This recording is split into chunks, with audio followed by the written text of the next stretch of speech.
following breaking news this morning at LaGuardia Airport. All flights are canceled after a plane collided with a Port Authority fire truck. Now, this happened just before midnight. Two pilots were killed. Dozens of other people are injured. This video from the scene showing the wrecked plane, nose tilted up to the sky. The crash truck is seen nearby. Tragedy last night at LaGuardia Airport as Jazz 646 and Air Canada CRJ 900 collides with a fire truck at LaGuardia Airport on runway 4. I only know this so far is that both pilots were killed in that collision. One of the flight attendants was thrown clear of the airplane, at least according to early reports.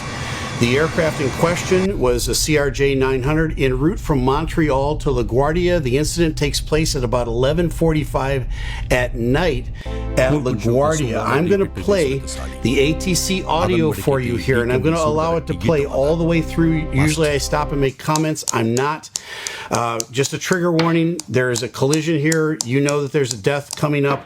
But I want you to listen to what takes place between the controller and the fire truck and the controller and the aircraft.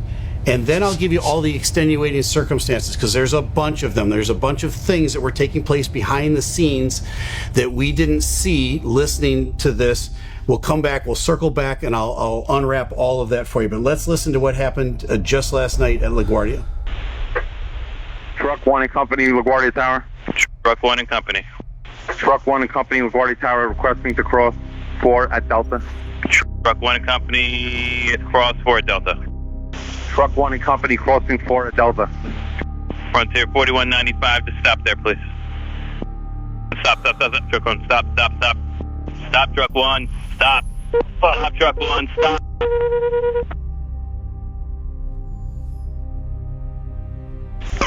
Delta 2603, go around, runway heading 2000. Jazz 646. Jazz 646, I see you collide with a vehicle here, just hold position. I know you can't move. The vehicle should respond to you now. Jazz 646 is the aircraft that collided with the fire truck, and this is a rather large fire truck, and so you can see the pictures of the damage done to the airplane just now, and it's extensive. The pilots were apparently killed instantly upon impact. The early reports is that the aircraft struck the fire truck at about 30 knots. That could be accurate. ADS-B data is notoriously inaccurate down on the ground. My guess is they were probably going a little bit faster than that when they struck this truck, but again, it's a very large truck. So again, a lot of impact, and aircraft aren't designed to take an impact like a car or a truck would be. Now, we don't know of any other fatalities. There are a number of other injuries, both on the aircraft and I'm assuming in this truck as well. So what were the extenuating circumstances that went into what was happening last night? Well, number one is this. It's the weather. Weather was not cooperating at LaGuardia last night. In fact, it was 6 statute miles of visibility and light rain and mist. And so think about when you're driving down a road at night, the poor visibility that you get when it's raining out or it's misty out. And airport runways are not lit like some freeways are lit. Sometimes there's lights over top of the freeway that illuminates the pavement in front of you. That's not the case on a runway. The runway lights are there to outline the edges of the runway, and then there's centerline lights, but they're actually embedded in the concrete. They're there just for the aircraft that's landing to see where the center line is.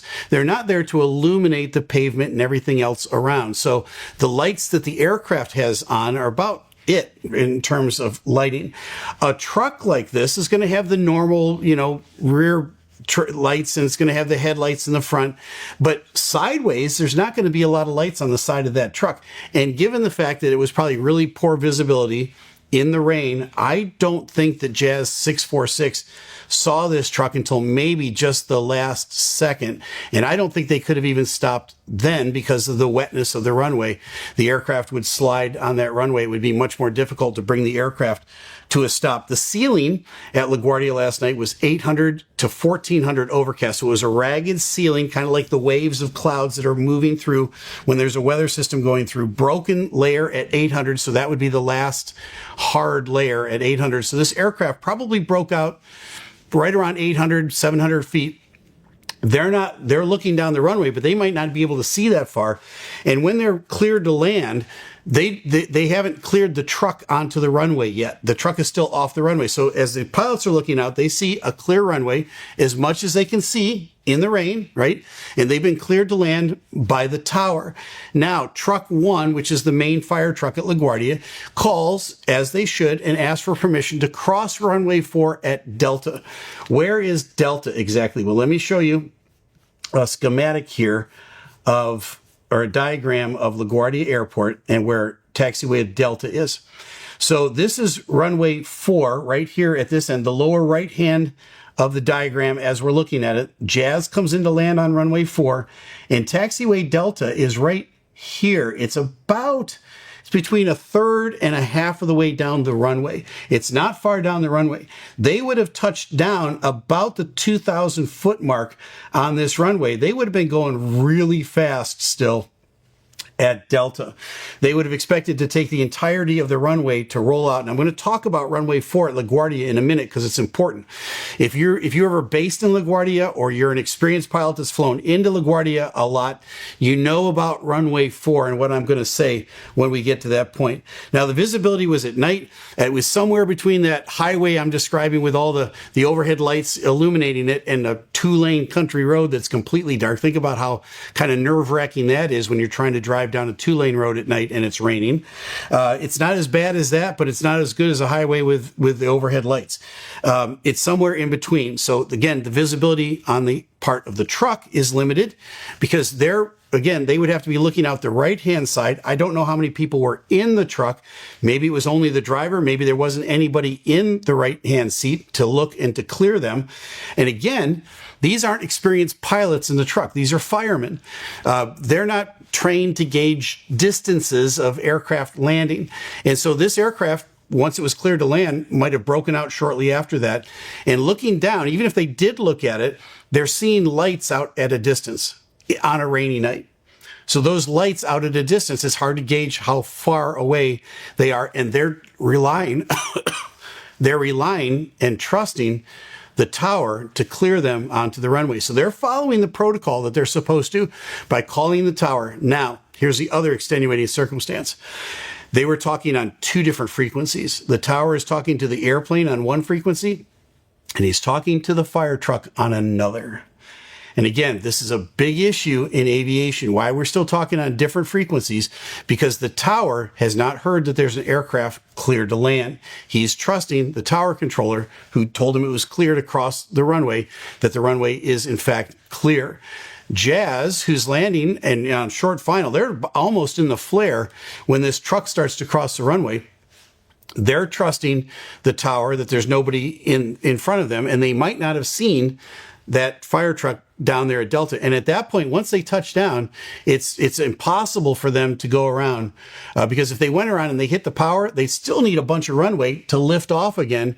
It would be well past the truck. So they've got to stop before Delta, which is impossible. I can tell you that. It's not possible on a rainy night to stop before Delta taxiway at LaGuardia. They're doomed to strike something if it's still on the runway at LaGuardia. Now, you heard the air traffic controller's voice. He sees what's happening. He calls out to the fire truck. He says, "Truck 1, stop, stop, stop, stop, stop." But he said Truck 1 real fast. I'm not sure. I think he was on the frequency that was Truck 1 could hear, but Truck 1 now is kind of between a rock and a hard place. They're already on the runway. And so what do? Can they gun it and get off? Well, taxiway Delta, as you can see, kind of goes a little bit at an angle. It's not a straight across. So they would have to turn a little bit onto runway 4 to exit onto Delta. And let's say they hit the gas. It wasn't enough time to avoid Jazz 646, who's landing now and can't stop on the runway. And the collision takes place. Both pilots die in that collision. Why didn't the tower tell the airplane to go around? Well, once he realized what was going on, the airplane was already touching down. So again, air traffic controllers are trained to give airplanes commands. They would give them commands like go around, or a command like takeoff clearance canceled. And then the crew is trained to know what that means, and they will take the appropriate response. The communication with vehicles on a runway, fire vehicles, crash vehicles, so forth, is a little more informal. There are some things that they're trained to say back and forth to each other, but I've listened to a lot of these conversations over the years, even at LaGuardia. And it's usually like, just stop, just go, they're not trained to give a command and know how to respond to it. Now, stop, stop, stop. That's pretty clear. But again, that might not have been the right thing for them to do at that point. It might have been gun it. Well, again, the controller is not, he can't tell them to do that either. At that point, he's just hoping that they're not that far on the runway and somehow the Jazz 646 can avoid them. That didn't take place last night. So it's not feasible at this point in the flight when the airplane's already touched down to tell the airplane to go around. That's why no instructions were given to the airplane. Why didn't the truck see the plane? Well, again, it's hard to gauge distances and it's hard to gauge relative motion. So if you see lights out in the distance, it could be a large airplane that's a long ways away. It could be a small airplane that's rather close. In this case, it was a small airplane that was rather close. But unless you're trained to look for that, now most commercial pilots, most military pilots are trained to gauge distances based on that sort of thing. It's much more of an art than it is a science. Trust me on that. There's just points where you have to be able to either look out over the ground and see where you think they are or gauge what size airplane they are. But remember, they haven't been told that this airplane's coming. So it's very likely that nobody looked out at all. That's the problem with the two different frequencies and the poor visibility that was at LaGuardia last night and the rain-slicked runway. Now, let me discuss runway 4 because I talked to you about that just a minute ago. Runway 4 and runway 22 at LaGuardia are interesting. And same thing is on the approach end of runway 13. The rollout end of runway 4 or the approach end of runway 22 is a pier that's built out over the water. So when I was a new pilot at LaGuardia, I had an old captain say to me, "Hey, Steve, pay attention at LaGuardia because when you roll out on runway 4, the last half of that runway is a pier that's built out over the water. And it will freeze up, it'll ice up, it'll get slick prior to the rest of the runway. And sometimes even on a dry day, the rollout end of runway 4 will get slick. Why? Because there's moisture underneath of it. And the moisture is coming up over the top of the runway. And so it gets super cool. Think when you're driving down the road and you see that sign that says bridge freezes before road. And you kind of scratch your head and you say, what does that mean? It means that the bridge is going to freeze up before the road surface does. So the road surface might be fine, but because there's airflow underneath of the bridge, and think of the end of runway 4 as a bridge, it's going to freeze up. It's going to become much slicker and harder to stop.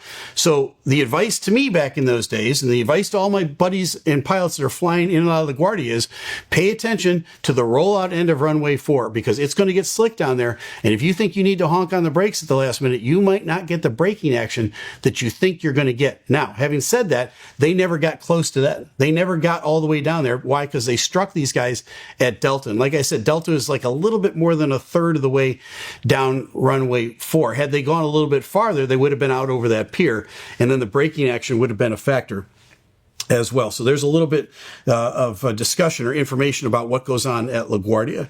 All right, now, this is a tragedy on every different level. We won't know until the preliminary report comes out exactly who is to blame at this, and there might not even be any blame assessed there at that point. I'm going to try not to point fingers at anybody. I'm going to say this is really complicated. Hats off to the controller who kept his wits about him. He tells Delta right behind Jazz to go around. He follows up with another go-around call because they didn't get it the first time. Again, this is the sort of thing where your heart is pounding. You can hear his voice elevated as he's talking to Jazz, he's talking to the fire truck, he's talking to Delta, and he keeps his wits about him to keep managing the airport because there's other airplanes coming in while at the same time they're busy closing the airport so that they can get the other fire trucks out there to on scene and hopefully save lives. And so he keeps his wits about him, but at the same time there's that nagging thought in the back of your mind, did I make a mistake? Did I blow it? Well, you know what? It's just like a football game or something else. You know what? You got to stay in the moment. 8 seconds ago was 8 seconds ago. Keep your wits about you. Keep managing the airport. Don't make a secondary issue out of a primary issue. And so again, the tapes will all be pulled. Everybody will go back and review this. They'll pull the cockpit voice recorder, find out what the conversation was like in the cockpit. We don't have any of that information at this point. All we know is that Jazz was cleared to land. There was nothing wrong with the aircraft. They would come in and land normally at LaGuardia. It looks like they touched down in the normal space that they were allotted to land down, touch down in. They're rolling out. Would they have seen the pickup truck before they landed? Probably not, because or not pickup truck, but the fire truck. Would they have seen that before they landed? The fire truck probably wasn't even on the runway yet. And if it was, it would blend in with all the other lights on the runway. From that distance, you wouldn't be able to tell until you got right up on that fire truck, which they did. And again, if there's any more information that comes out, we'll relay that to you as soon as we get it here at this channel. Now, if you're wondering to yourself, gee, it seems like there's been so many incidents recently in aviation and especially at LaGuardia. Well, let's talk about what the facts are. The last time there was a fatality at LaGuardia was in 1992. 1992. I had just been hired as a pilot by my airline, and that was the first base that I was assigned to. I spent most of my career at LaGuardia as a pilot, but as a brand new pilot, I was given a lot of advice and a lot of recommendations about LaGuardia. But 3 months into getting hired at my airline, there was an accident with U.S. Air. It was the U.S. Air flight 406. 27 people were killed. It was a Fokker F-28. It was on a takeoff roll on runway 13. It departed the runway. It went off over the embankment into Flushing Bay. It was a miracle that only 27 people were killed. I'll show you a picture here of the wreckage of that flight, because it was, this is the next day as they're pulling wreckage out of Flushing Bay. You can see extensive damage on that aircraft back from 1992. It's amazing, again, that so few people were killed on that. The really ironic part of all this was that last night's accident was March 22nd, 2026.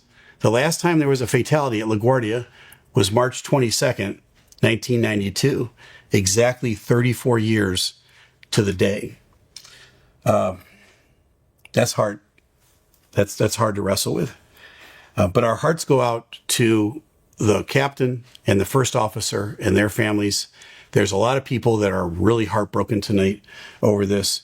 Our prayers here at this channel is that nobody else dies as a result of this accident. There are several serious injuries as a result of it. And again, the investigation will be ongoing to find out exactly what led up to this tragic accident. But as we know it, weather was a factor last night at LaGuardia. 2 different frequencies, talking to 2 different vehicles, one a fire truck, one an aircraft. They didn't hear what was going on with the other. And then that just see and avoid doctrine of looking out and seeing what's going on, all of that was hampered by the rain, the mist, and the low visibility last night at LaGuardia. The air traffic controller kept his wits about him and kept everything else moving. But wow, this is really hard and it's really tragic. So our prayers go out to their families. We're going to ask you to do the same. Please pray for these people. This is hard stuff for them. It's as hard as it gets.